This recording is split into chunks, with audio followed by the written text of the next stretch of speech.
État de droit et état de police. On ne peut pas parler d'un sentiment de paix et de sécurité dans les sociétés dans lesquelles le droit et la justice ne sont pas pris en compte.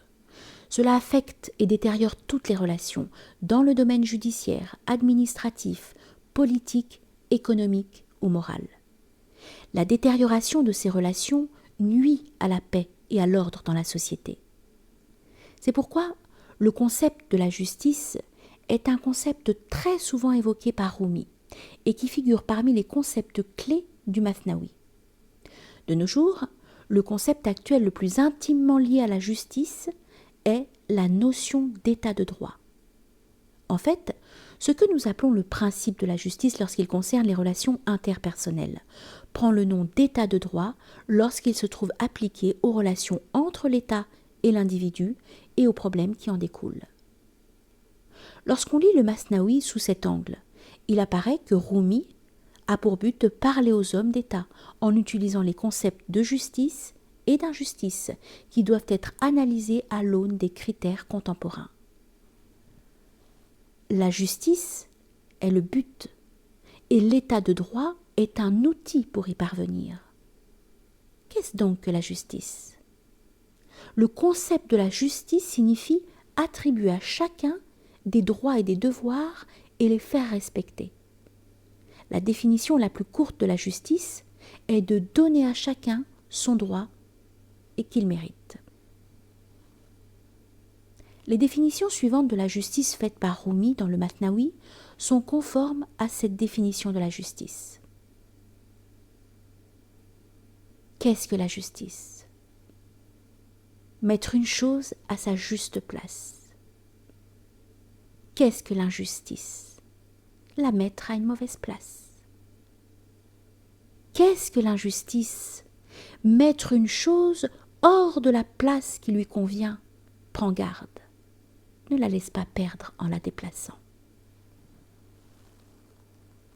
À une autre occasion, il explique ainsi les concepts de la justice et d'injustice. Qu'est-ce que la justice ? Donner l'eau aux arbres. Qu'est-ce que l'injustice ? Donner l'eau aux épines. La justice consiste à octroyer une libéralité à l'endroit qui convient, non pas à chaque racine qui absorbera de l'eau. Qu'est-ce que l'injustice ? La conférer à un endroit qui ne convient pas et qui ne peut être qu'une source de calamité. Qu'est-ce que l'injustice ? Mettre une chose hors de la place qui lui convient. Prends garde. Ne la laisse pas perdre en la déplaçant.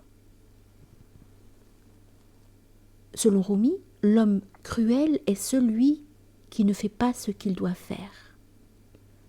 Comme on le voit, Rumi met également en garde contre les conséquences désastreuses de l'injustice qu'il décrit comme une source de calamité et de violation des droits de l'homme.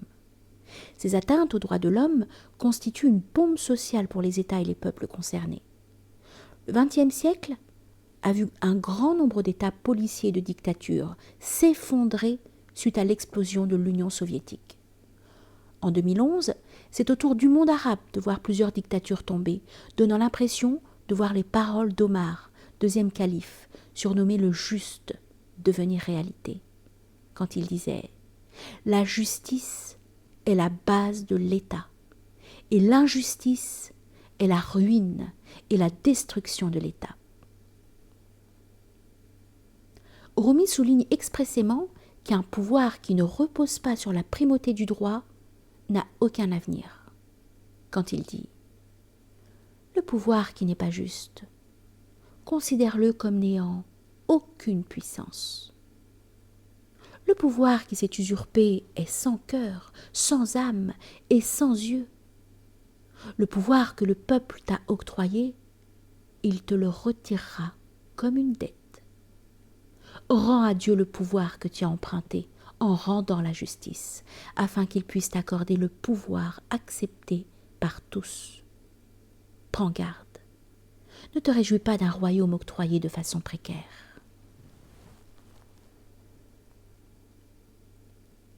Comme on peut le constater, Rumi voit dans le consentement populaire la source de la légitimité de l'État, en cohérence avec les conceptions contemporaines de la démocratie. Les intellectuels qui observent l'injustice dans un pays, mais ne pouvant pas l'empêcher, préfèrent quitter ce pays plutôt que de supporter d'une manière passive les terribles résultats d'un régime autoritaire, parce qu'ils savent qu'ils seront affectés d'une manière ou d'une autre par l'injustice que le pouvoir fait subir aux plus faibles, et qu'ils subiront un jour, à leur tour, les persécutions auxquelles ils n'ont pas osé s'opposer. En effet, le père de Rumi, qui est nommé le roi des savants, Baha ed-Din Veled, avait quitté l'état policier du Khwarezm pour émigrer dans un pays de liberté, de justice et de prospérité sous le règne d'Alaeddin Kaykoubad en Anatolie.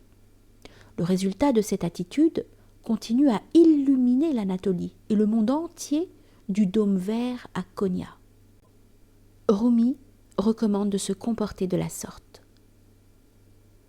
Ô toi dont la pensée est enchaînée, tes pieds ne sont-ils pas libres? Finalement, tu l'as vu, le mouvement est lui aussi mystère. Dans le mouvement, il est certain que la liberté devient sans contrainte. L'eau de pluie et celle de la rosée sont rendues différentes par cela. Si la justice n'est pas respectée dans un pays supposé, état de droit, ce droit-là n'est qu'une façade. En effet, l'essence du droit est la justice. Et quant au droit sans justice, c'est une négation dans les termes. Rumi insiste en premier lieu sur la raison d'être de l'État et du gouvernement. Selon lui, les États et les gouvernements sont là pour instaurer la paix et assurer le bien-être des gens. Il souhaite que les dirigeants fassent preuve de justice, de manière à ce que les peuples ne se retrouvent pas dans l'obligation de se tourner vers la justice divine, et considère que les obligations qui incombent à l'État vont au-delà du devoir d'assurer la sécurité des personnes et leur bien-être.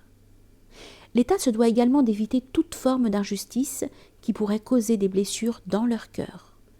Ainsi, fait-il parler le roi Salomon dans le Mathnaoui. L'ordre divin soit, et ce fut, nous a conféré le royaume, afin que les hommes ne se lamentent pas vers le ciel, afin que des soupirs brûlants ne s'élèvent point, que le ciel et les étoiles ne soient pas bouleversés, que l'empyrée ne tremble pas du gémissement de l'orphelin, qu'aucune âme ne soit blessée par la violence. Nous avons établi une loi dans tous les royaumes, afin qu'aucun cri de « Ô Seigneur !» ne monte vers les cieux. Ô opprimé, ne t'adresse pas au ciel, car tu possèdes un roi céleste dans ce monde temporel.